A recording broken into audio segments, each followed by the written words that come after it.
Hello and welcome to Kurious City. With a difference, we're on lockdown.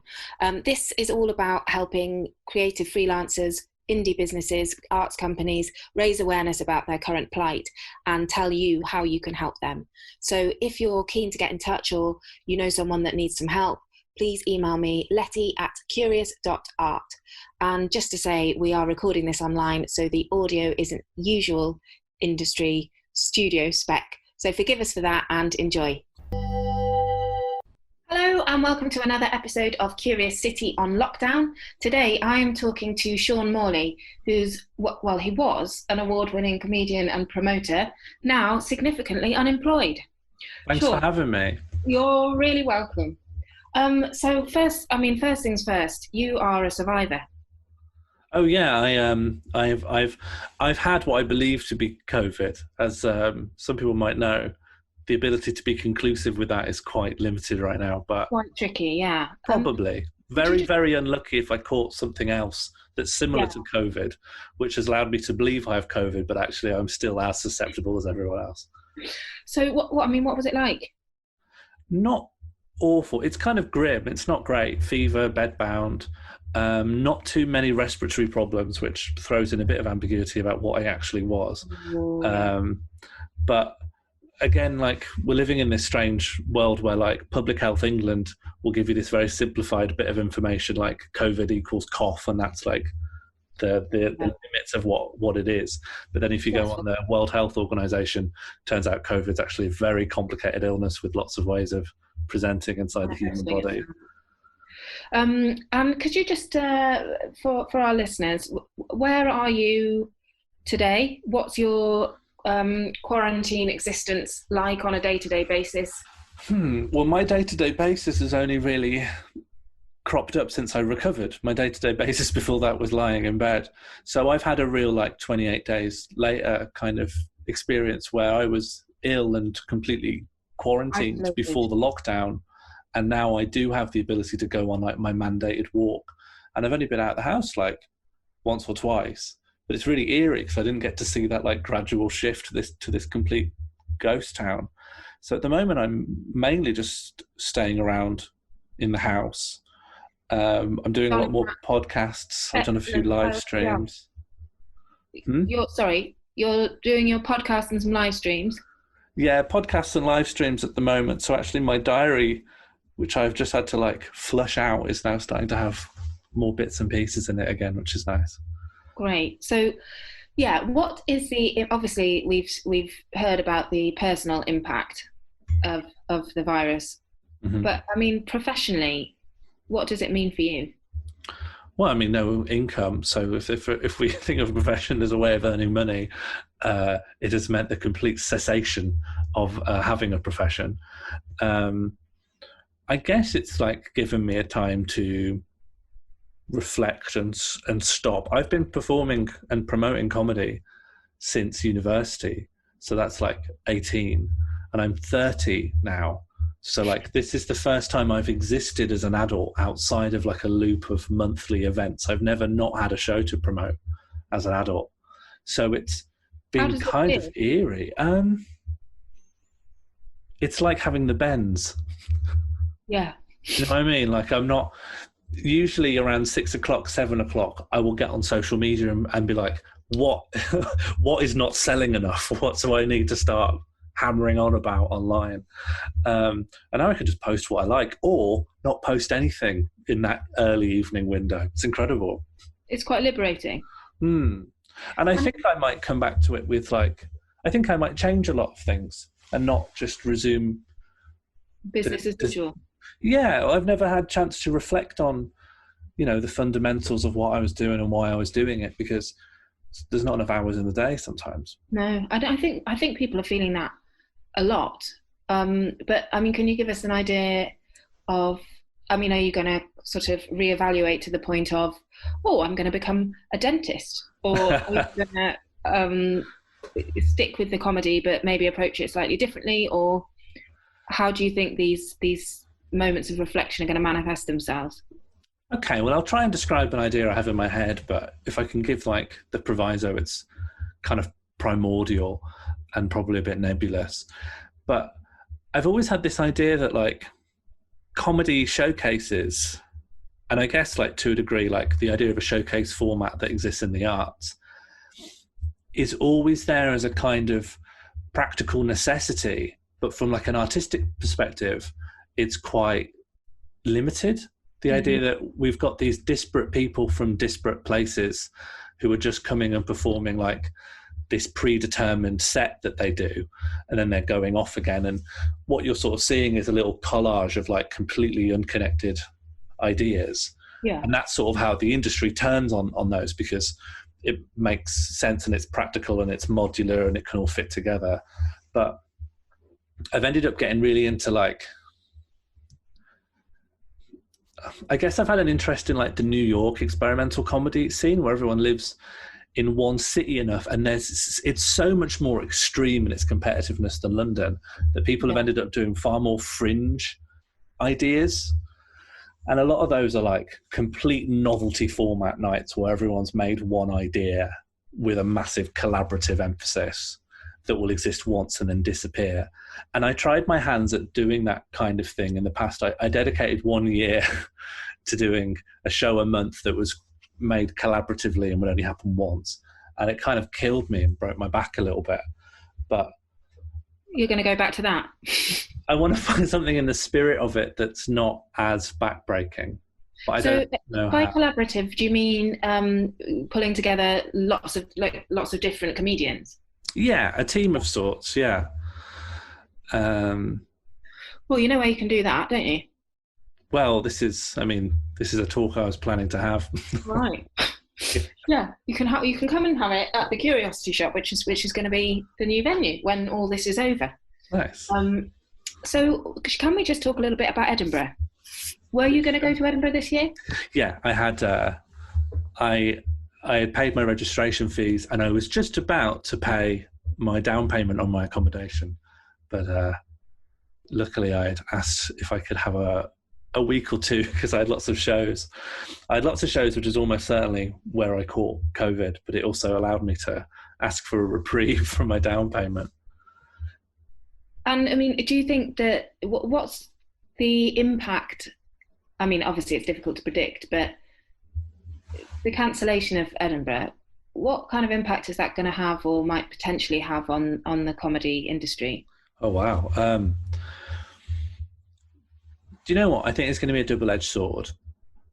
I ultimately think that Edinburgh's kind of this Goliath that has loads of problems, but it's too institutionally huge to really feel any impetus to change any of the, like, Edinburgh Fringe can't be egalitarian because there's just so much money and there's so much, like, you know, all the excesses of like people who are rich independently just being able to like climb up the ladder really fast using Edinburgh as like a fulcrum to get media in because they can afford PR and so on. Yeah. There's loads of people been clamoring about this for a really long time, but you know, Edinburgh's already like so exploitative and like completely exploitative to the people of Scotland who live in that city anyway. I don't think that they were ever going to listen to us. So the idea that maybe this monolith might end up being diminished is kind of exciting, but at the same time it will leave this like massive gap where actually nothing will fill that void, and there's really no there's no reason to be optimistic that what fills it will be in any way more egalitarian or better than what has been left behind.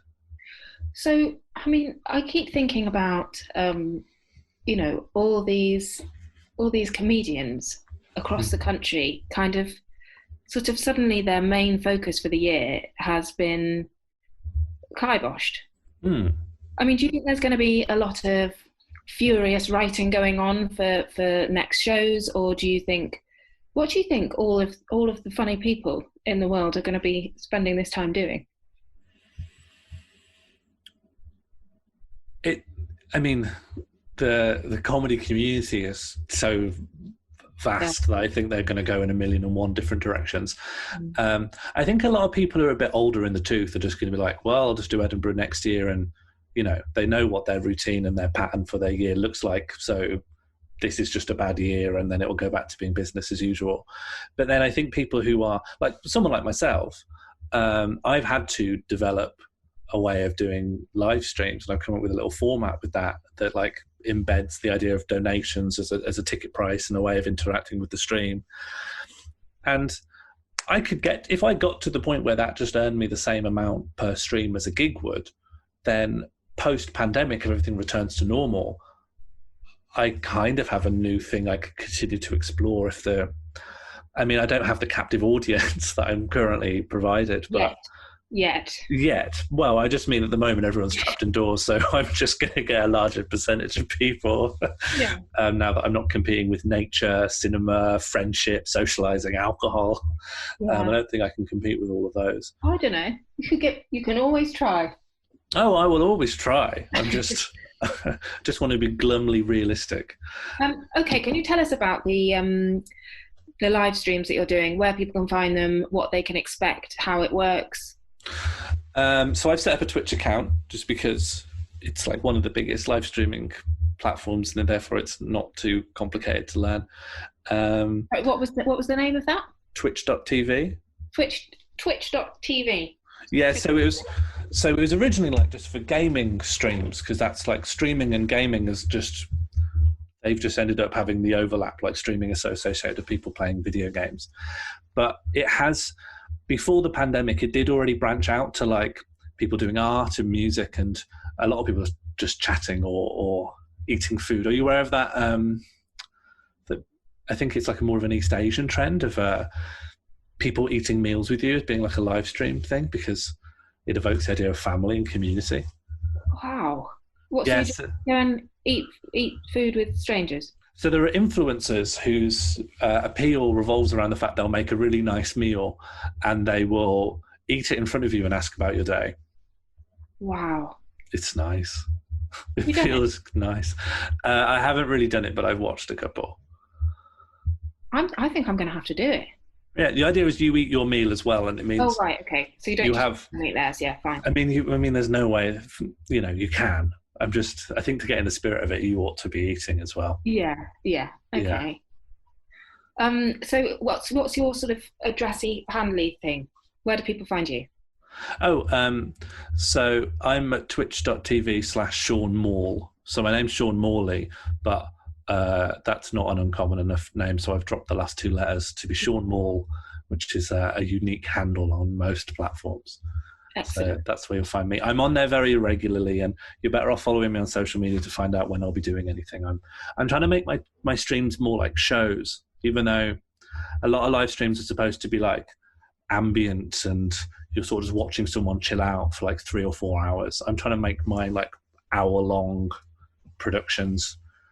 And what are you using to make those productions? Is it kind of archived content, or is it you doing live stuff, or a hodgepodge of all of it? They've revolved around me boasting about having great abilities at a particular skill. The first one was I was going to write the newest big family sitcom, and then the second one was I was going to make memes and show how easy it is to go viral online. But each time I've sort of put in a mechanism where if people donate like just a small amount of money with a suggestion, I will unconditionally incorporate that suggestion into the creative works I'm making, so that what I end up outputting is like incoherent and bad, even though I started this project with the best of intentions. And then I might get interrupted through Skype by different characters or people who sort of just drop in while I'm trying to work. It's got that element of sort of the liveness of a performance and that sort of not audience participation but interaction. Yeah, and I think one thing that is key to it is that their interaction directly affects, like, it has a cumulative effect, because if they've messed up one of the premises of the script, that's going to continue to cause me problems in 40 minutes. Well, it sounds excellent. When's the next one? Do you know? I don't know. I'm still working on it at the moment. I'm not at the point where I'm doing them with any regularity. They're just... I don't want to commit myself to something if I don't have the ideas for it yet. So Yeah, good idea. I'm just doing them piecemeal at the moment. So what is, just before we finished, what is the first thing we're going to do when lockdown is lifted? Oh, wow. I think I'll continue to live as I am, but I'll feel a lot happier about it. I'll still be here in my pajamas, but I won't feel the anxiety. They are very nice pajamas, I have to say. Thank you very much. It's a sort of, is that paisley passion? Yeah. It's very smart. It's like a 2-set paisley. Oh, he's getting up on the chair. Yeah, it's nice. Yeah. Oh, matching. Fantastic. Yeah, it's like sort of a purple paisley. It's I like having the excuse to wear them all day long now, and no one can really I don't think it currently is indicative of a bad lifestyle, given its sort of pandemic chic. Absolutely not. You should see what our producer Joe wears on a daily basis. Anyway, finally, have you got any, maybe 3 to 5 top quarantine watches, as in what should people, comedy-wise? Is there anything online, any series, any BBC Three stuff, anything, whatever, any recommendations to cheer people up?